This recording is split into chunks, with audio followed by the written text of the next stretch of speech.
그 다음에 청구 취지와 그 철거 대상물의 특정 부분인데요. 상당히 뭐 실무적인 부분이죠. 자, 청구 취지는 당연히 뭐 철거를 구하는 건데 이 철거는 건물이 보통 그 땅 위에 있기 때문에 땅 위를 점유하고 있는 경우가 많기 때문에 점유하는 토지의 인도를 철거와 함께 구하는 것이 일반적입니다. 토지의 인도를 철거와 함께 구하는 것이 일반적이에요. 그리고 또 이게 그러면 뭐 철거만 구하면 어떠냐? 인도를 안 구하면 안 되느냐? 뭐 그렇게 해도 뭐 안 될 건 없을 것 같습니다만 관행적으로 토지 인도하고 철거는 같이 구하는 게 맞는 것 같아요. 또 이제 우리가 다음에서 또 설명드리겠습니다만 뭐 건물 철거, 토지 인도 이 사건 할 때는 거의 이제 부당이득금 반환이라든지 뭐 등등 이런 금전 청구가 따라다니잖아요. 근데 금전 청구 부분은 토지 인도 청구권, 토지를 점유하고 있기 때문에 네가 부당 이득을 하지 않았느냐, 뭐 이런 개념으로 이제 나가야 된단 말이에요. 그러니까 금전 청구를 하는 그런 것과도 좀 이렇게 아구가 맞으려면은 토지 인도 청구가 기본적으로 이렇게 따라다니는 것이 맞아 보입니다. 뭐 토지 인도가 안 들어가고 그냥 건물 철거만 들어간다고 해서 건물 철거 집행이 안 될까? 그거는 아닌 것 같아요. 그건 아닌 것 같은데 하여튼 실무적으로는 거의 토지 인도, 건물 철거 이렇게 기계적으로 들어가고 그 다음에 거기에 맞물려서 금전 청구, 토지의 점유, 부당 사용에 따른 부당이득 반환 청구 이런 것들이 이제 기계적으로 좀 따라다니는 그런 구조인 것 같습니다.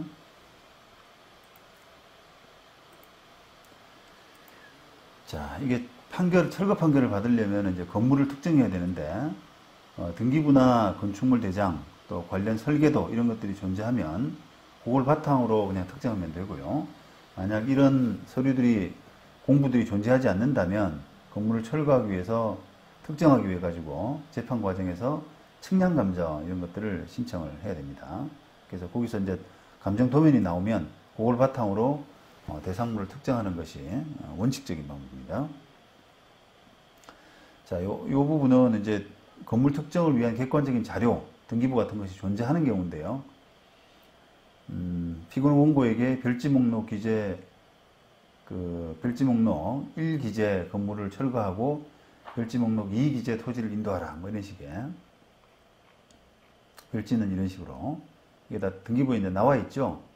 그러면 등기부 보면은, 이게 지금 그 공부상으로 이미 공부를 만들 때 사실은 그 건물을 특정을 하잖아요.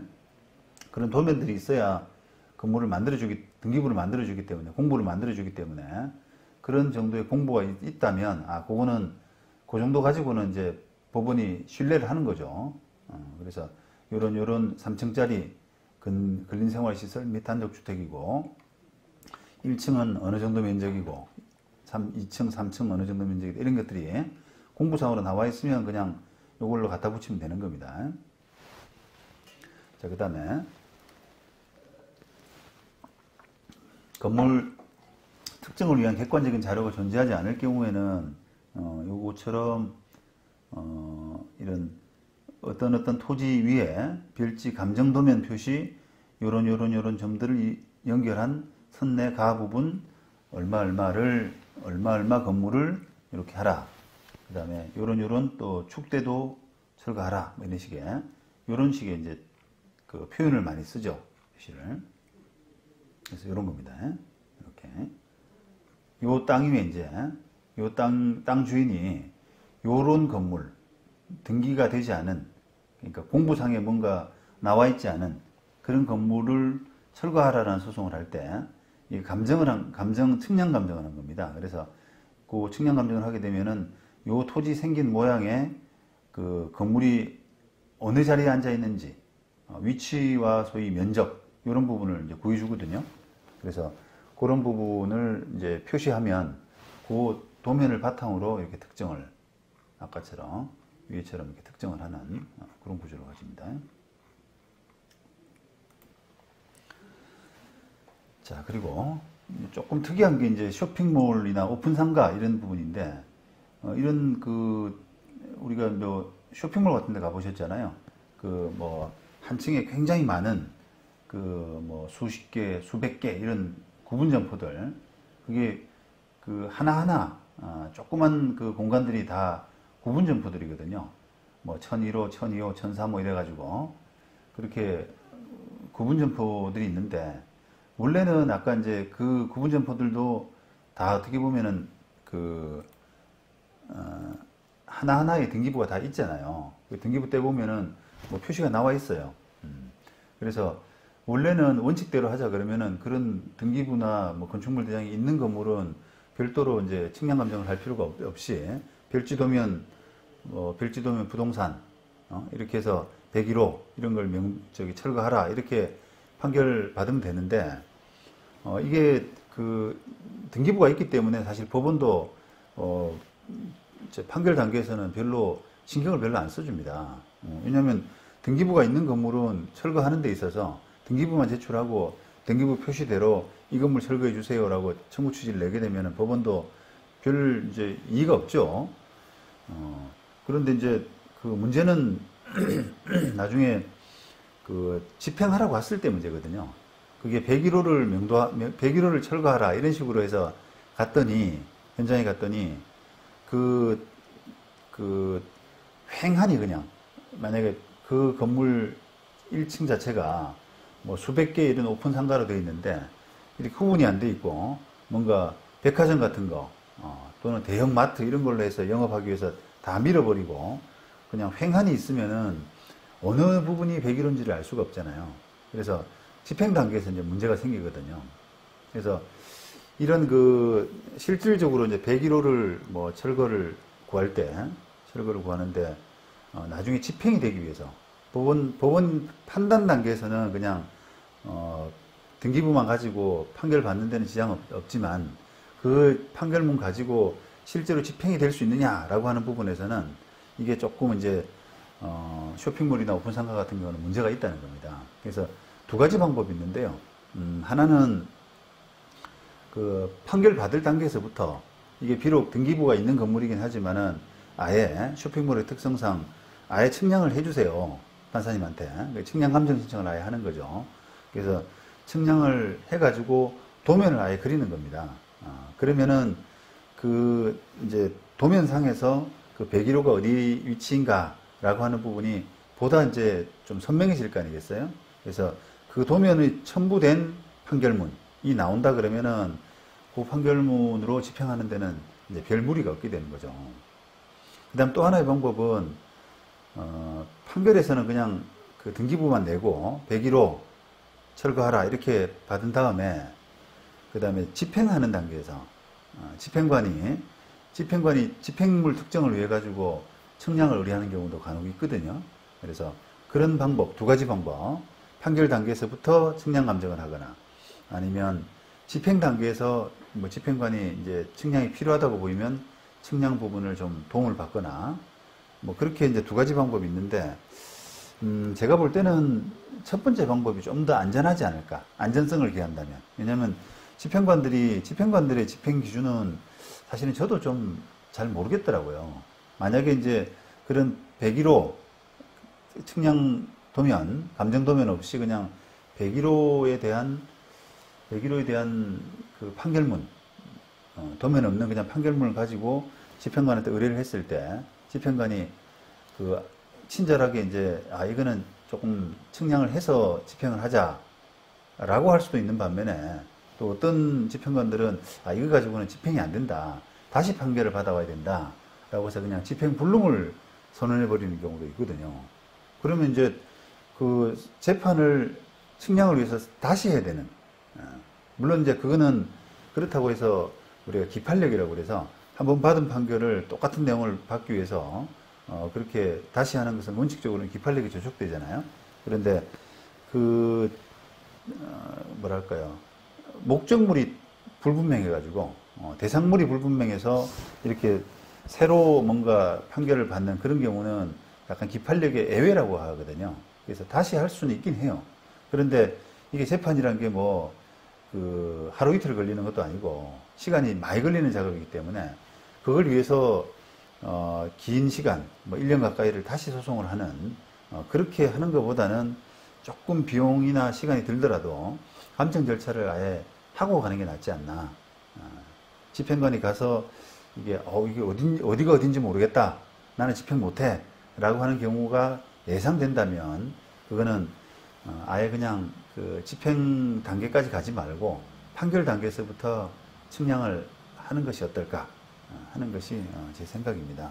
실무적으로 이제 그렇게 하는 것이 뭐랄까 제 경험상으로는 더 유익하더라고요.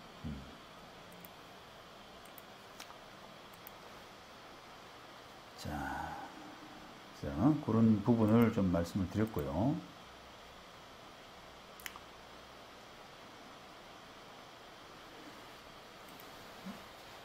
그래서 특히 이제 이게 한 곳으로, 그러니까 하나의 용도, 예를 들어 백화점 같은 겁니다. 하나의 용도로 뭔가를 하기 위해서 이렇게 바닥을 싹 밀어버린, 이제 구분 경계점 같은 것들이 좀 외관상으로 볼 수 없는 그런 경우에 특히 이제 더 필요성이 절실한 거죠. 판결 단계에서 측량 감정을 좀 해야 되는 등기부가 있음에도 불구하고 그런 것 같아요. 그다음에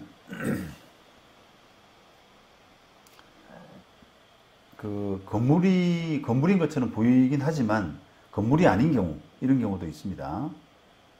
자, 독립된 부동산으로서의 건물이라고 하려면 최소한의 기둥과 지붕, 그 다음에 둘레벽, 주벽이 있어야 되는데, 그 컨테이너 박스 같은 거, 이런 경우는 기둥도 없고, 뭐 기둥이 없죠, 일단.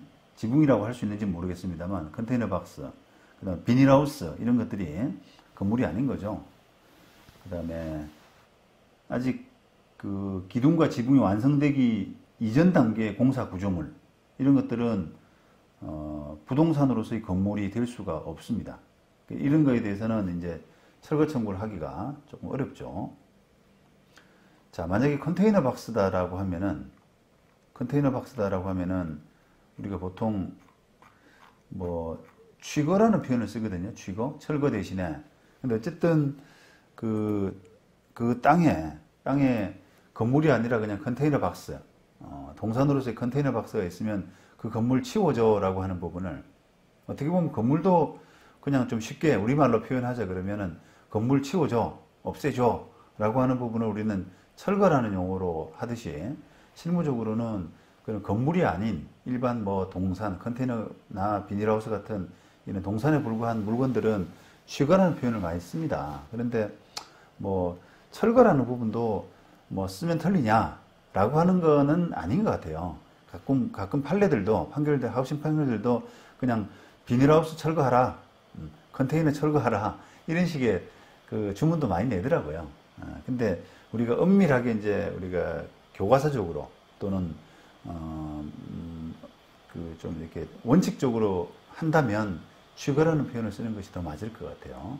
그렇게 이제 그 법률 실무 교육을 시킬 때는 철거와 취거를 일단은 좀 구분을 하는 편이거든요.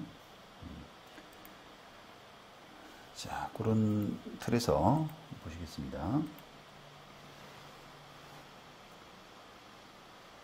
자, 이 사건은 이제 2001년 대법원 판결인데요. 소유권 확인 판결입니다. 자, 이 사건 공작물이라고 그랬죠. 이 사건 공작물은 원고가 그 부지인 토지를 경락할 당시에 원고가 토지를 낙찰받았나 봐요. 그래서 그 위에 있는 요런 공작물들, 위에 있는 뭔가 붙어 있는 것들을 소유권 확인 소송을 했는가 봅니다. 내 거다라고 하는 취지죠.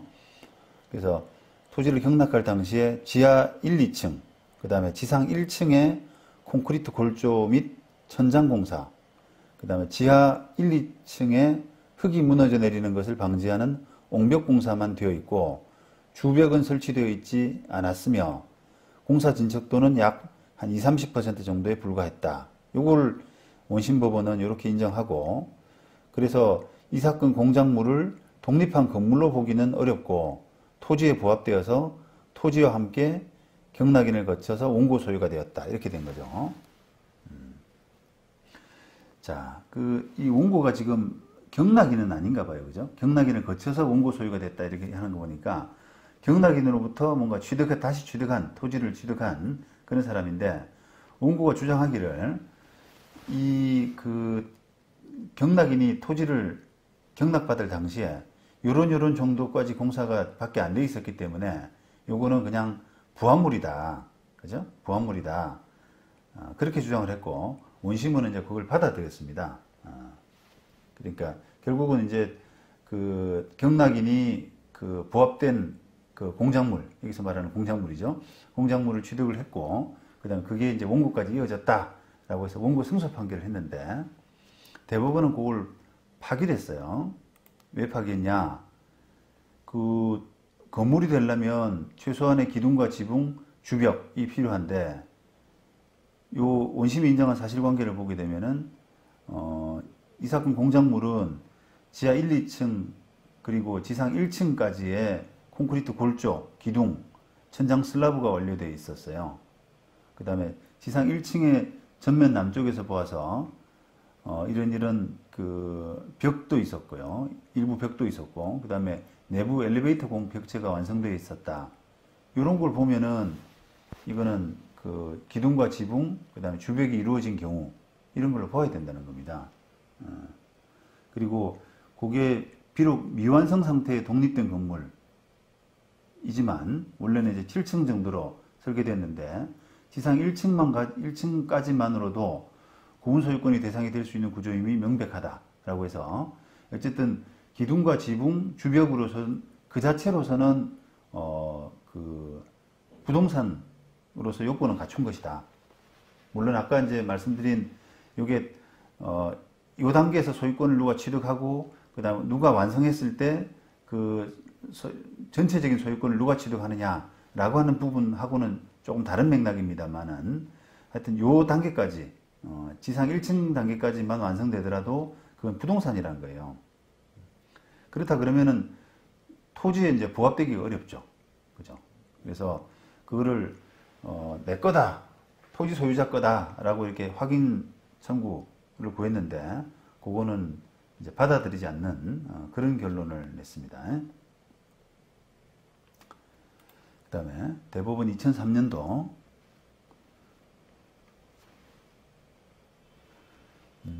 요거는 이제 지상권 설정 등기 했죠. 건물주 입장에서 내가 건물을 갖고 있는데 거기에 대해서 지상권이 성립한다. 그러면 지상권 설정 등기를 해달라. 이런 요구를 한 거예요. 그죠? 보통은 그냥 그렇게까지는 잘 안 하는 편인데, 그냥 건물 철거하게 되면 거기에 대해서 항변으로 나 건물 철거 못해. 왜냐하면 법정 지상권이 있어. 이렇게 이제 항변으로 많이 다투는데, 이 건물주는 지상권 설정 청구까지 이렇게 했고, 거기에 대해서 이제 토지 주인이 반소로 부당이득 반환, 임료, 상당 부당이득 반환 이런 식으로 반소를 제기한 그런 케이스입니다. 자, 그래서 이제 건물이 과연 지상권 설정하려 그러면은 지상권이 되려 그러면은 우리가 건물이 돼야 되잖아요. 그죠? 그냥 건물이 아니라 동산에 대해서는 법정 지상권 같은 게 성립할 수가 없거든요. 네, 그래서 이게 이제 건물이냐 아니냐라고 하는 그게 쟁점이 된 겁니다. 지상권 설정해 달라고 하는 이 사건에서. 그래서 보시면은 원칙적으로 이제 기둥, 지붕, 주벽이 필요하다. 그래야 부동산으로서의 건물이다. 그리고 이 신축 건물이 경락대금 납부 당시 이미 지하 1층부터 지하 3층까지 기둥, 주벽, 천장, 슬라브 공사가 완료된 상태였을 뿐 아니라 지하 1층의 일부 점포가 일반에 분양되기까지 하였다면 비록 토지가 경락될 당시 신축 건물의 지상층 부분이 골조 공사만 이루어진 채 벽이나 지붕 등이 설치된 바가 없다고 하더라도 지하층 부분만으로도 구분 소유권의 대상이 될 수 있는 구조라는 점에서 신축 건물은 경락 당시 미완성 상태이긴 하지만 독립된 건물로서 요건을 갖추었다 이렇게 본 거죠. 그래서 이제 법정 지상권이 성립하느냐 이 부분은 지금 판단이 안 돼 있습니다만 어쨌든 법정 지상권을 지상권을 성립할 수 있는 건물로서의 요건은 이렇게 갖춘 거다라고 판단했죠. 그 다음에 이런 동산들을, 컨테이너 박스 같은 동산들에 대해서는 취거 소송을 할 수가 있고요. 그 다음에 또 따질 때 이제 미완성 공사 구조물 같은 것이 있을 때는 앞서 본 바와 같이 이제 부합됐느냐, 이런 부분들 좀 따져야 되고요. 그 다음 만약에 토지에 부합됐다, 그죠? 뭔가 내가 취득한 땅 위에 컨테이너 박스 같은 게 있다라고 하면 취거를 해야 될 것이고, 그 다음에 건물이 있다면 철거를 해야 되겠지만, 이게 건물이 아닌, 소위 말하면 기둥과 지붕, 그 다음에 주벽, 이런 부분을 못 갖추고 있다. 그러면 이제 이게 그냥 공사 구조물 정도로 생각하시면 되는데, 이런 미완성 공사 구조물이 있다라고 하면은 그게 부합된 게 아니냐라고 보셔야 돼요. 그러면 부합된 게 아니다라고 하면, 부합된 거라고 하면은 이거는 독립된 어떤 동산도 아니기 때문에 취거 청구도 할 필요가 없죠. 그러면 내 거잖아요. 그죠? 그 공사 구조물이 내 건데, 그거를 상대방이 뭔가 점유하고 있다. 그죠? 라고 하면은, 거기서 비켜줘. 점유를 내한테 넘겨줘. 라고 하는 인도 청구 정도만 하면 된다는 거예요. 그죠? 그래서 이런 부분이 이제 상당히 어떻게 보면, 직관이 좀 중요합니다. 그 부분의 어떤 외형, 이런 부분을 잘 살펴서, 이게, 일단은 동산이냐, 부동산이냐, 그 다음에 부동산이라고 하더라도 그게 별도의 독립된 건물이냐, 아니면 그냥 부합된 구조물 정도냐, 이런 정도를 잘 판단해서 소송 유형들, 이런 부분들을 선택을 좀 잘 하셔야 됩니다. 그게 그냥 조금 규모가 있다 보면은, 공사 규모가 있다 보면은 그게 그냥 건물인 걸 전제로 하고, 건물로서 그냥 덤비는 경우가 좀 있거든요. 그러면 이제 조금 소송, 뭐랄까요, 잘 못 잡은 거죠. 형태를. 자, 256조 부동산에 부합해서 부동산의 소유자는 그 부동산에 부합한 물건의 소유권을 취득한다. 그러나 타인의 권한에 의해서 부속된 것은 그러하지 아니하다라고 했고요. 대법원 2000년 판결, 토지 지하에 설치된 유류 저장 탱크와 건물에 설치된 주유기는 토지에 부합되거나, 그죠? 토지에 부합되거나 아니면 건물의 상용에 공하기 위해서 부속시킨 종물이다. 그래서 토지 및 건물에 대한 경매 목적물이 된다. 그러니까 땅을 낙찰받았는데 그 땅 위에, 그러니까 경매 대상물은 땅입니다. 땅인데 거기에 이제 땅 지하 속에는 유류 저장 탱크가 있고, 건물도 받았네요. 건물도 받았는데 그 건물 안에 이제 주유기가 있는데, 이런 땅에 매설된 유류 저장 탱크와 건물에 있는 주유기가 까지 같이 받았느냐 아니냐라고 하는 그런 논란에서 지금 토지에 부합된 거나 아니면 건물의 종물이다. 주유소 건물이기 때문에 이 주유기는 건물의 종물이다. 뭐 이런 정도로 판단한 거죠. 그 다음에 대법원 2009년도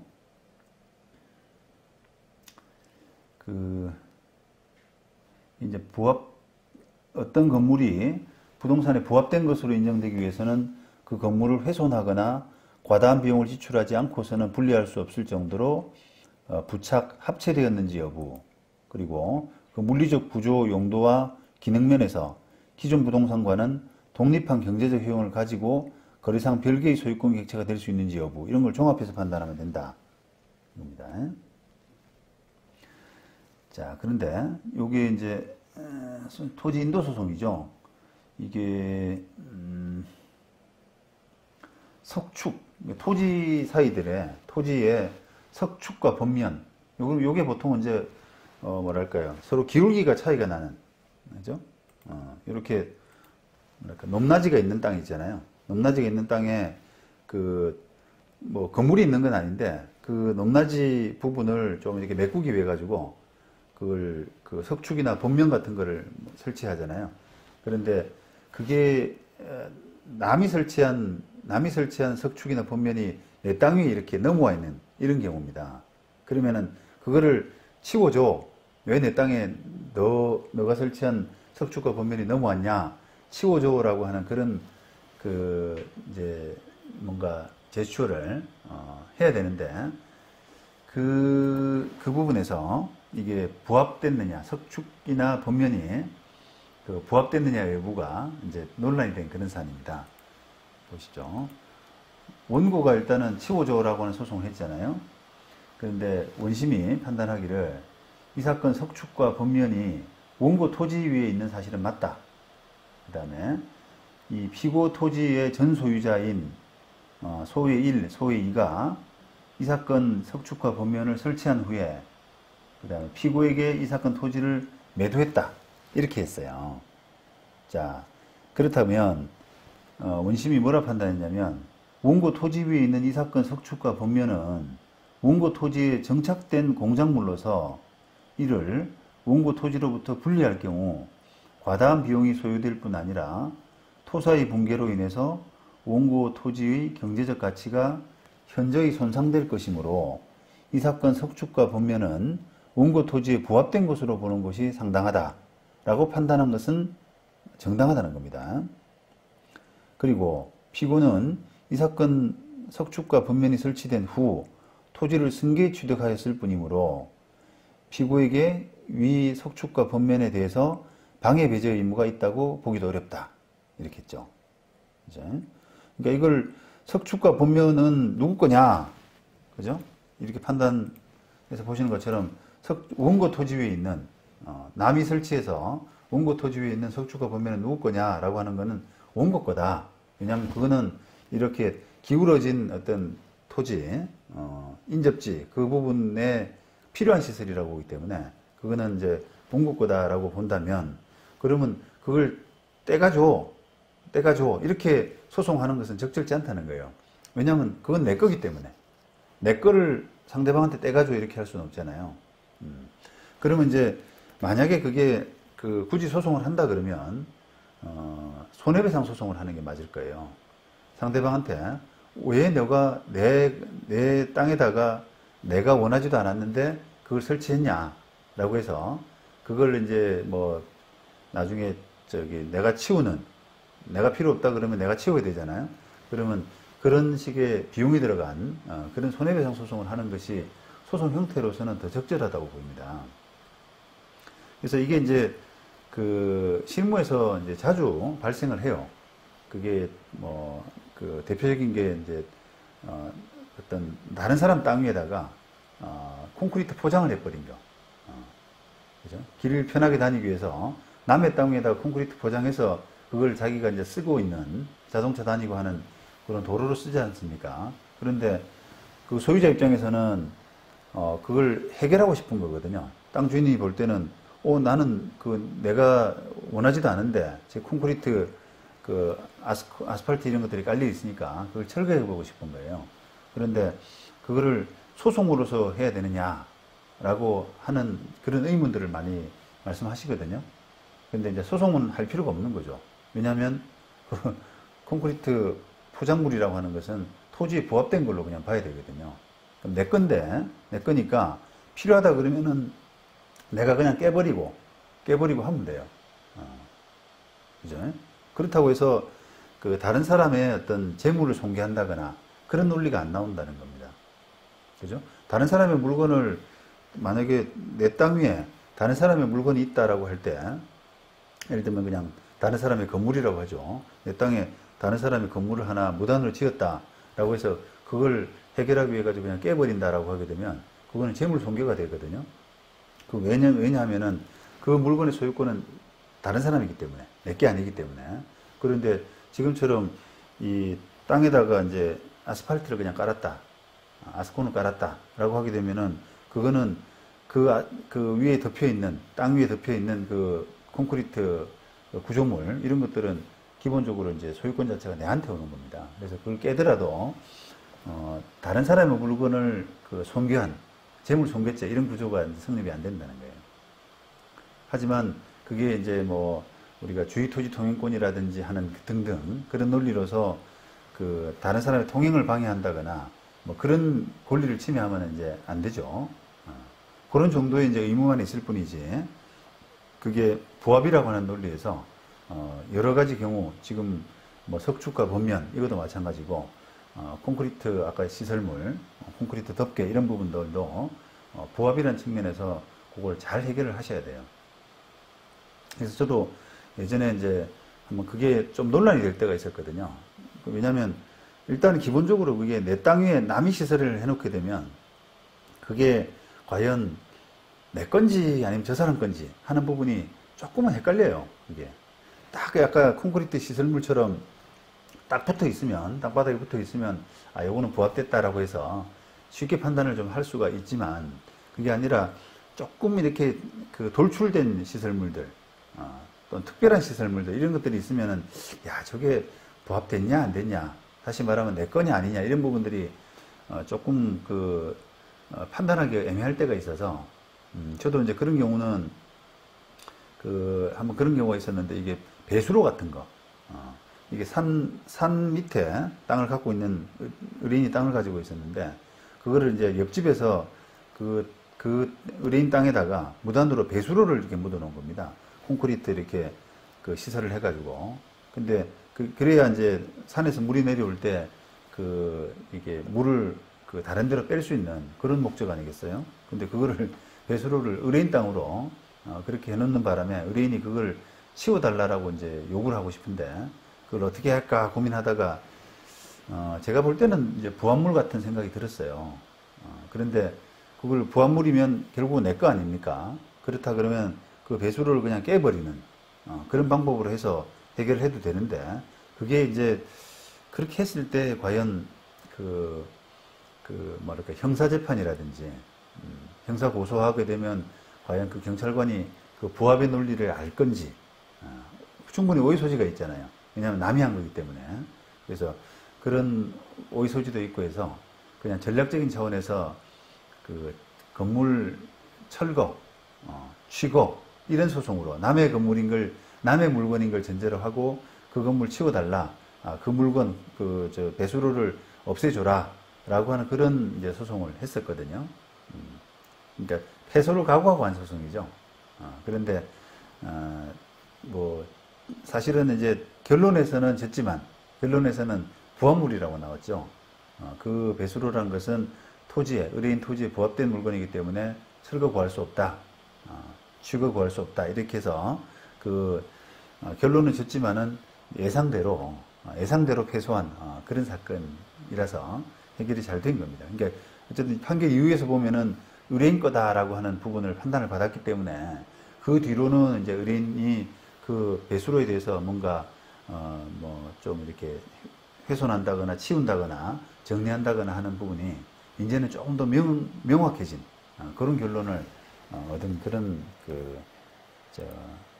성과를 좀 얻은 셈이었습니다.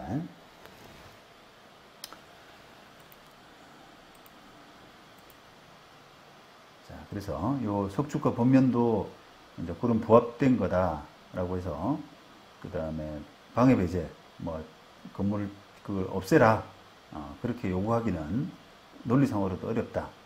이거는 이제 지금 피고가 요 석축과 봇면을 설치한 사람이 아니라는 차원, 아니기 때문에 방해 배제 의무가 없기도 하지만, 만약에 이제 경우를 이제 바꿔서 피고가 이걸 설치한 사람이라고 하더라도 사실은 논리적으로 보게 되면 피고 소유권이 아닌 거죠. 피고 보고 치워라 이렇게 하기는 법리적으로도 어렵습니다. 그래서 굳이 하자 그러면 이제 손해배상 쪽으로 방향을 바꿔야 되는 그런 경우라고 할 수 있습니다. 그 다음에 2009년도 대법원 판결,